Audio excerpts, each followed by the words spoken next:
I love to read a book and be absorbed in words. Hello everybody. Yes, I know it's been quite a few weeks since I've done a video. In that time I've lost a few subscribers and whatnot, and that's to be expected because people are rather impatient, and I think it's a tad ridiculous, but you know, if you want to unsubscribe you totally can, it doesn't bother me. I don't think I've ever unsubscribed to a channel, which would explain why there's an awful lot of things that come up in my subscription box, but you know, that's just my style, whatever. You know, I apologise, but I won't sit here and provide excuses. Just life gets in the way and sometimes you just don't feel like making videos, and that's totally fine. So I have a rather substantial book haul today. I've got a few books that I need to review, but I think I'll be doing those in a few days' time. So yes, quite a few books to show and hope that you enjoy them. Okie dokie. I will start off with books that I have purchased. I should not have purchased any of them, but isn't that always the case? I always go into Maclean's booksellers in Toronto, in my nearby town, and I cave in every time I'm in there, so I think they really love me. But I had to get Shakespeare for Cats, because I do love books about cats. I love cat-themed gift books as well. I don't know, it's a kind of guilty pleasure. And, like, it's rather adorable and hilarious. Like, it says, Et tu, Brute, and it's got the goldfish and the kitty cat. So it's got Shakespeare quotes and, you know, applicable photos next to them, and it's rather hilarious and adorable, and I just think it's really cute. And then I also grabbed this one because I couldn't resist, because it says, A Pet is Not Just for Christmas, and it's a special book that's brought out by the RSPCA, which is the special major animal organisation over here in Australia. And it's concerned with the idea that, you know, that often people will give children, especially in families, pets for Christmas presents, and then they, you know, the novelty wears off, you know, once Christmas and the holidays are over, and they sometimes can become very irresponsible pet owners and abandon their pets and all such horrible things. And if there's one thing that shits me to tears, it's irresponsible and unkind pet owners, and I just can't stand it, and it really makes my blood boil. So I definitely had to get this, even though of course, we've always looked after our pets, but, you know, it just drives me nuts when other people do not, and I have no respect for such human beings at all. So, yeah, I just grabbed this one because it's so sweet, and some of the proceeds go to the RSPCA, so I kind of just had to. I keep staring over here because my cat is under my bed at the moment, and I can see his paw. Hey, Ollie! So, I annoyed him. I know! I'm very sorry! The Timekeeper, a novel by Mitch Albom, and I believe this author is quite famous because he wrote Tuesdays with Morrie, and that's a very, very, very popular title. This one just kept capturing my attention, and it was in hardback, so it wasn't very cheap, but I have no idea if I'm going to like it or not, and I've seen mixed reviews when I looked it up on Goodreads, but it's just about time and accepting narratives, and I don't know, it just sounded interesting. And yeah, Every Day by David Levithan. I own only one book that David Levithan co-authored. I've got Will Grayson, Will Grayson up there, but I don't have any of his own titles, so I grabbed this one. It was just in the front on the new release stand, and grabbed it because I know a lot of fans have been very excited for this title, and it sounds like an interesting concept. My cat just jumped out of bed because I'm annoying him. I'm really sorry, Ollie. Yeah, I know. You want to say hello to Ol? This is Ollie. He's not very happy with Nay at the moment because Nay woke him up. Oh dear. Oh dear me. Say hiya. He's sleepy and not too impressed with me, but he'll go back to sleep somewhere else. Okay? Say hello, audience. Okay, other books that I purchased. Memoirs of a Teenage Amnesiac, and this is by Gabrielle Zevin, who you know I'm a fan of because of her Birthright series, and I had this on my wish list in my book depository shopping cart kind of thing, and admittedly it was a lot cheaper there, but I saw this in a store and was surprised that it was there. I just kind of picked it up. I shouldn't have, but I did. As many of you know, I love books about books, be they fiction or non-fiction, so I had to get Mr. Penumbra's 24-Hour Bookstore by Robin Sloan. And I've read a bit of it, and it's quite fun. I like the narrative style. It's rather tongue-in-cheek and quite meta at times, which is enjoyable. it's a weird mix of genres thus far. But yeah, it seems like it's going to be fun. So, and there's plenty of books, but it's like combining like an old style bookstore setting with a lot of discussion of modern technology and things, some of which is going over my head admittedly, because I'm a bit of a technophobe, so I don't know a lot of these devices, but it's interesting. It's definitely interesting. And because I love books about books, I got Under the Covers and Between the Sheets, the inside story behind classic characters, authors, unforgettable phrases, and unexpected endings. This is just a little info book about books and about authors and such, and I love those kind of things, so I grabbed that for cheap at a discount store in town. When I was in Maclean's, the lady who works in the Toronto branch knows me quite well and knows that I write reviews for YA titles, and so she suggested this one, even though it's middle grade, or a kid's book more so. It's The Amber Amulet by Craig Silvey, and he's an Australian author who became quite famous. I think it was last year he released a book called Jasper Jones, which got a shit ton of praise and hype and all such things in Australia in particular. And yeah, I know that he got, you know, a lot of attention for that one. But this is about a kid who believes himself to be a superhero, and it's cool because it combines lots of diagrams and pictures and stuff, so mixing up the mediums a bit, which is fun. And yeah, but apparently this is receiving some praise too. Ollie's climbing back into bed. You go back to bed, darling.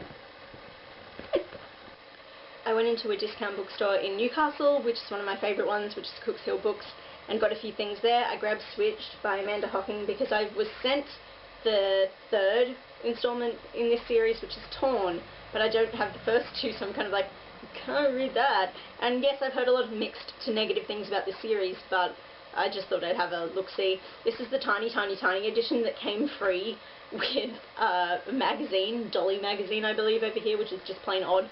But, you know, I don't mind that it's really small. It doesn't really bother me. Yes, it doesn't match my copy of Torn, but I'm not actually too much of a stickler for that. I'm a bit of a naughty booktuber, book collector, in that I don't mind what kind of covers I have and what size my books are in comparison to one another.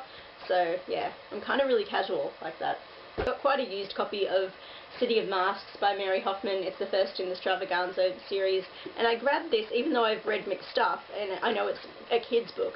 I grabbed it because I know that Teresa at Ivy Muse is a big fan of this series, and I just thought it sounded kind of interesting, and it might be fun. So, and I like adding stuff to my relatively small kids collection, so yeah, I grabbed that. And I got The Lux by Anna Godbersen. I've got Bright Young Things by her, and I don't know if I'll continue with this series even if I like this book, because sometimes it's just honestly exhausting to have to keep up with 50 million series, but if I enjoy the first novel, I'm happy to just keep it as a standalone in my head. I'll give it a whirl though, because a lot of people enjoyed it, and yeah, see how we go. Okay, so those were the books I purchased. These are the books I've received for review over the past few weeks. Yesterday I got The Diviners by Libba Bray, and I was mega excited, and I've hugged the book a few times, and I have started it, and that far in, which isn't really that much given how friggin' big it is, but I'm very excited because I'm a big Libba Bray fan, and I'm a big scaredy cat, so I was reading this until about 2 o'clock last night, and then had to leave my lamp on and try to go to sleep with my lamp on because I was getting creeped out. You can laugh if you like, I don't mind, but yeah, I was getting creeped out, but I'm certainly intrigued, and it's very interesting thus far. And I don't mind that I've got the UK cover. I think it's every bit as good as the American one, so yeah. I got sent Witchstruck by Victoria Lamb, which is a witch novel to add to my pretty good collection thus far of YA witch novels. But it's a historical witch novel, I should say. I'm going to try and do like a witch month or something at some point, so that I can just read a heap of my witch titles all together. This was not a requested title, but I was sent Breathe by Sarah Crossan, and I do believe it's a dystopian novel, and I've read a few quite negative things on Goodreads. But I mean, at some point if I want to read a dystopia, even though I've got tons here already that I have to read, I might pick it up. Yeah. I'm typically kind of suspicious with YA dystopians because they tend to kind of poop on what the genre should be a lot of the time, so I don't know, but we'll see. I was sent Falling to Ash by Karen Mahoney, who wrote The Iron Witch, and this is a vampire novel, the first in a new vampire series, I believe. And I thought the cover was pretty intriguing. I mean, I'll still give it a whirl at some point. It's been a while since I've read a vampire book, actually.